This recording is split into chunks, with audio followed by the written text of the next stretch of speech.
हाँ जी, मखा राम राम। कैसे हो सारे? ठीक हो?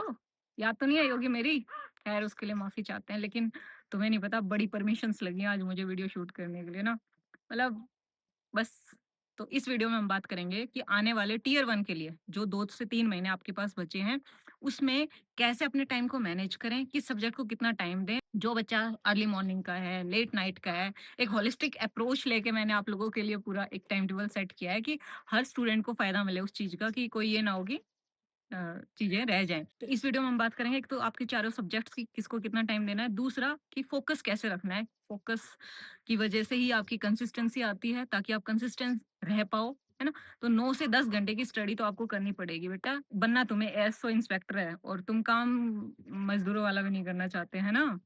तो मेहनत तो करनी पड़ेगी ना, 9 से 10 घंटे आपको रोज़ देने पड़ेंगे। रो के करो, हँस के करो।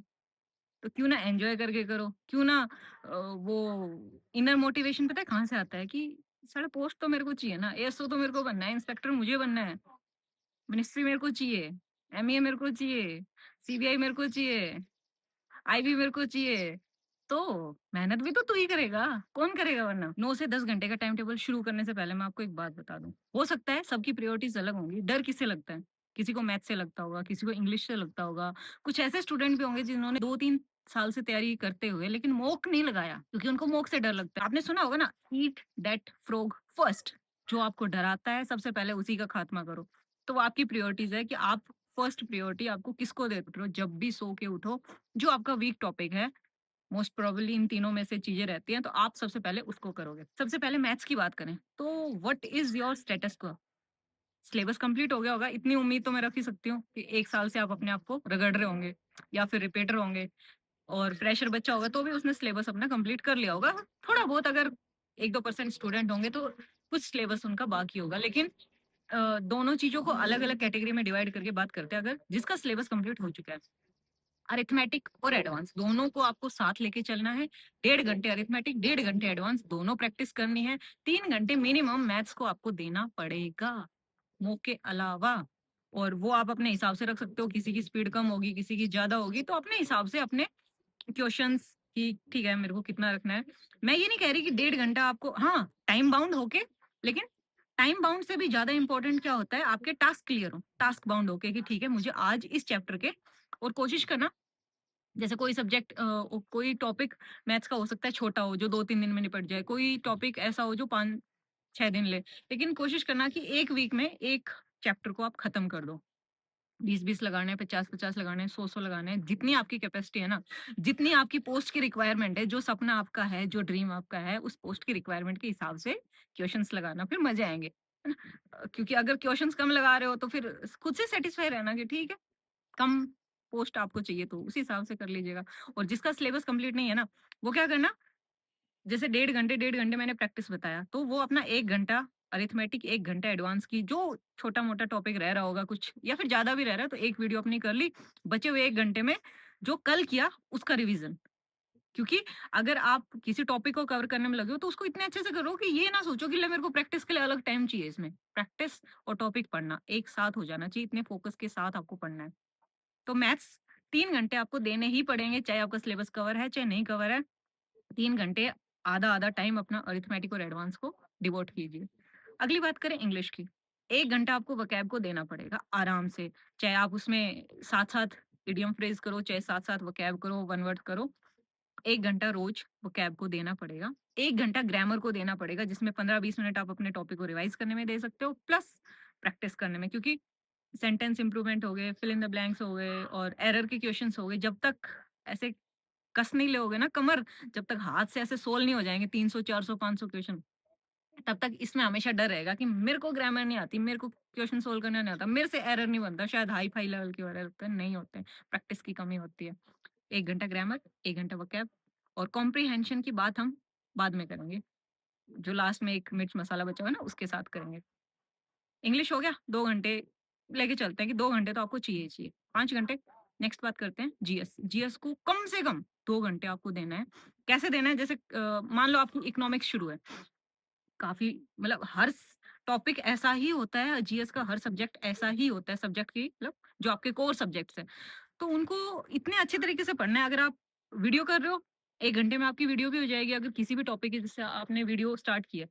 1 घंटे में वीडियो भी हो जाएगी, फिर जो कल वीडियो की थी उसको रिवाइज़ करना है अच्छे से और जो आज पढ़ी थी उसको भी क्योंकि ऐसा मानना होता है कि अगर हम रिवीज़न रखें ना जैसे जो कल पढ़ा था उसको 10-15 मिनट के लिए भी हमने देख लिया एक बारी, तो फिर हमें वो याद थोड़े लंबे समय तक रहता है। तो जीएस में कम से कम 2 घंटे आपको देने हैं, अपना टॉपिक करना है, बहुत अच्छे से करना है, एक-एक चीज़, कुछ भी नहीं छोड़ना है क्योंकि जब आपका बेस कवर होता है ना, तो एलिमिनेशन और बहुत सारी चीज़ों में फ़ायदा मिलता है क्योंकि समंदर है, कितना पढ़ोगे? तो एटलीस्ट जो कोर चीज़ है, वो आपको पढ़नी है, तो 2 घंटे आप अपनी जीएस को दो और रीज़निंग, 1 घंटा रीज़निंग को। अब रीज़निंग हो सकता है कि आपके कोई सिलेबस में टॉपिक छूटे हुए हो, तो आप उस हिसाब से दे सकते हो। प्लस मॉक में जब आपके वीक पॉइंट्स दिखे अगर कोई रीज़निंग में कि लेट्स से हो सकता है किसी का कोडिंग डिकोडिंग में क्वेश्चन गलत हो रहा हो, किसी का नंबर सिस्टम में गलत हो रहा हो, किसी का एकदम से किसी दिन मॉक में कैलेंडर का क्वेश्चन आ गया, उससे नहीं बना। तो जब वीक टॉपिक्स या तो आपको मॉक में दिखें, तो आप उन पे प्रैक्टिस कर लीजिएगा या फिर अगर आप अपना सिलेबस ही कर रहे हैं, तो कोई भी 1 घंटा एक टॉपिक को रोज़ डिवोट कीजिए 20 से 30, 50 जितने भी आप क्वेश्चन लगा सकते हैं, 1 घंटा रीज़निंग को आराम से दीजिए। यार उसको एन्जॉय करके करना है ना। जैसे रीज़निंग क्या होती है ना, आपके दिमाग का गेम होता है। तो ये नहीं सोच सकते तुम कि चल यार मान ले कि चल मेरा दिमाग थोड़ा-सा वीक है, शार्प कैसे होगा? प्रैक्टिस करूँगा तो ही तो शार्प होगा ना, तो उसको जितनी प्रैक्टिस में लाओगे, रीज़निंग को जितना थोड़ा प्रैक्टिस करोगे, दिमाग खुलता चला जाएगा। 1 दिन में नहीं होता ये काम, लेकिन तुम्हारे पास तो 3 महीने ना आराम से हो जाएगा। तो कितने घंटे हो गए? 3 मैथ के, 2 इंग्लिश के, 2 जीएस के, 1 रीज़निंग का। 3 2 5 8 घंटे हो गए, बचे 2 घंटे। मैंने बात की थी 10 घंटे की और 10 घंटे पूरे लेके जाऊँगी मैं तुम्हारे। तो देखो, 1 घंटा आपका मॉक का। मॉक अगर रोज़ आप सेक्शंस में बाँटना चाहो, वैसे मैं प्रेफ़र तो नहीं करूँगी कि सेक्शनल मॉक मारो आप, क्योंकि सेक्शनल आपको स्पीड नहीं सिखाता है, सेक्शनल आपको टाइम मैनेजमेंट नहीं सिखाता है। बट फिर भी अगर चाहते हो तो फरवरी है, उसमें सेक्शनल्स लगा लेना, बट सेक्शनल्स लगाओगे तभी तो 1 घंटे का टाइम लोगे ना, चारों सब्जेक्ट्स में। बट उसके बाद कोशिश करना अगले 2 महीने मार्च, अप्रैल और मई के बाद नु का पेपर जब भी हो, थारी मर्ज़ी करवा लो, हम रेडी हैं। तो अगले 2 महीने तक फुल मॉक लगाना। सैटरडे, संडे और शायद फ्राइडेज़ में तो कॉम्पिटिशन है भारी लाइव मॉक देने का, तो वहाँ से फ़ायदा उठाओ। फ्री लाइव मॉक होता है ना ऑल इंडिया, तो वहाँ से फ़ायदा उठाओ। प्लस जो वीकेंड बच गया अपना पूरा जो वीक बच गया, उसमें थोड़ा खर्चा करके कोई पास ले लेना, तो वहाँ से डेली मॉक लगाना है। जैसे 4 सब्जेक्ट्स आपके इम्पोर्टेंट है ना, वैसे ही मॉक इम्पोर्टेंट है। अगेन मोटिवेशन कहाँ से आएगा कि मुझे पोस्ट चाहिए, तो मानना तो पड़ेगा। इम्प्रूव नहीं करूँगा तो पोस्ट कैसे मिलेगी? कोई और ले जाएगा भाई।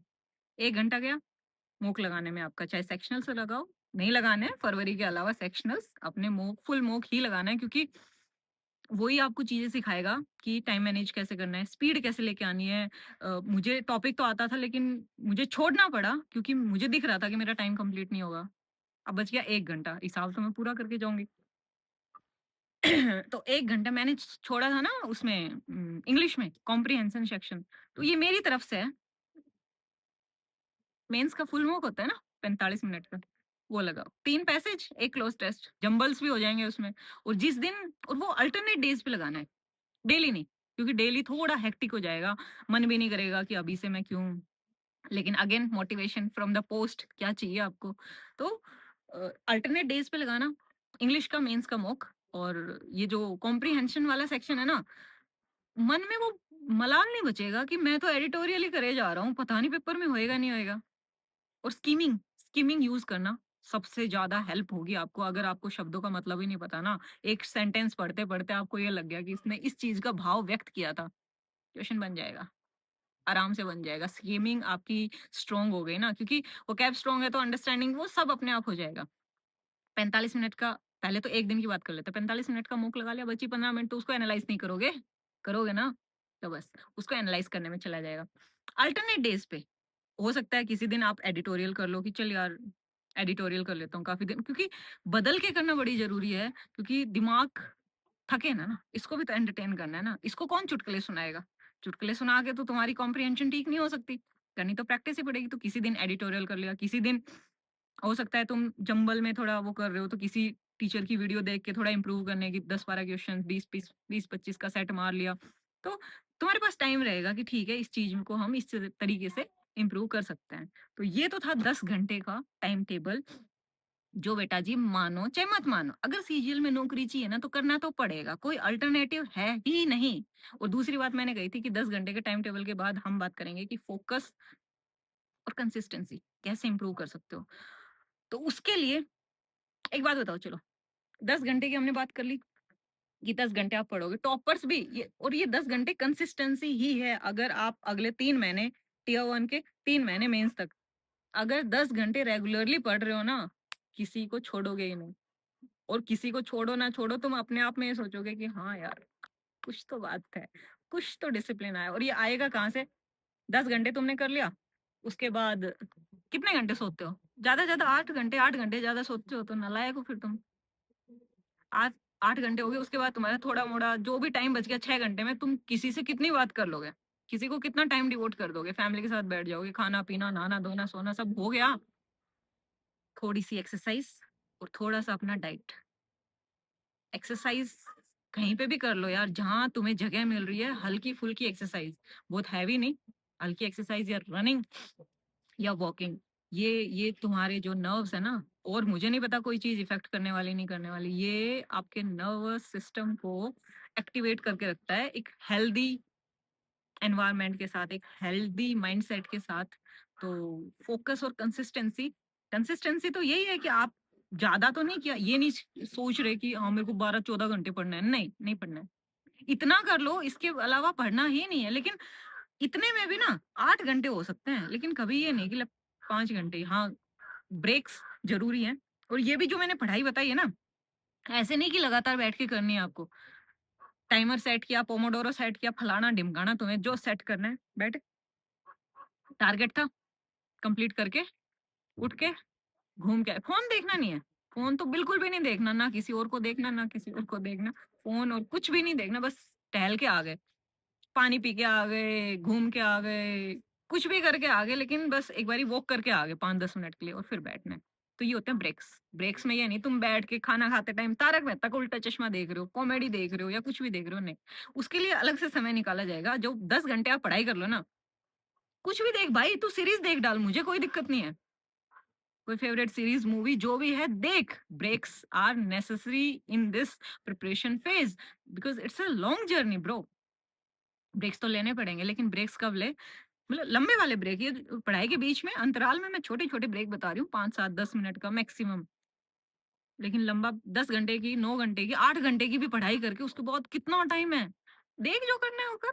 कौन रोक रहा है तेरे को? हैं? घर वाले भी नहीं रोकेंगे। अगर किसी को खेलने जाने का शौक है, कोई नहीं रोकेगा। और जो तुम्हें आउटपुट मिलेगा ना उससे, तो बस आज की वीडियो इतनी ही। बाकी आगे अगर, क्योंकि हम आपके लिए अवेलेबल हैं अब, तो नेक्स्ट वीडियो किस टॉपिक पे बनानी है, क्या आपको चाहिए, और हाँ, इंस्टाग्राम का पेज नया क्रिएट कर दिया गया है, फॉलो कर लेना। कोशिश करेंगे आपके लिए कुछ और अच्छा-सा प्लान करें, बाकी आप बता देना, मैं तो क्यों प्लान करूँ, तुम बता देना ना तुम्हें क्या चाहिए। अदरवाइज़ मैं तो फिर बनाने वाली हूँ, जो मुझे तुम्हारे लिए सही लगेगा।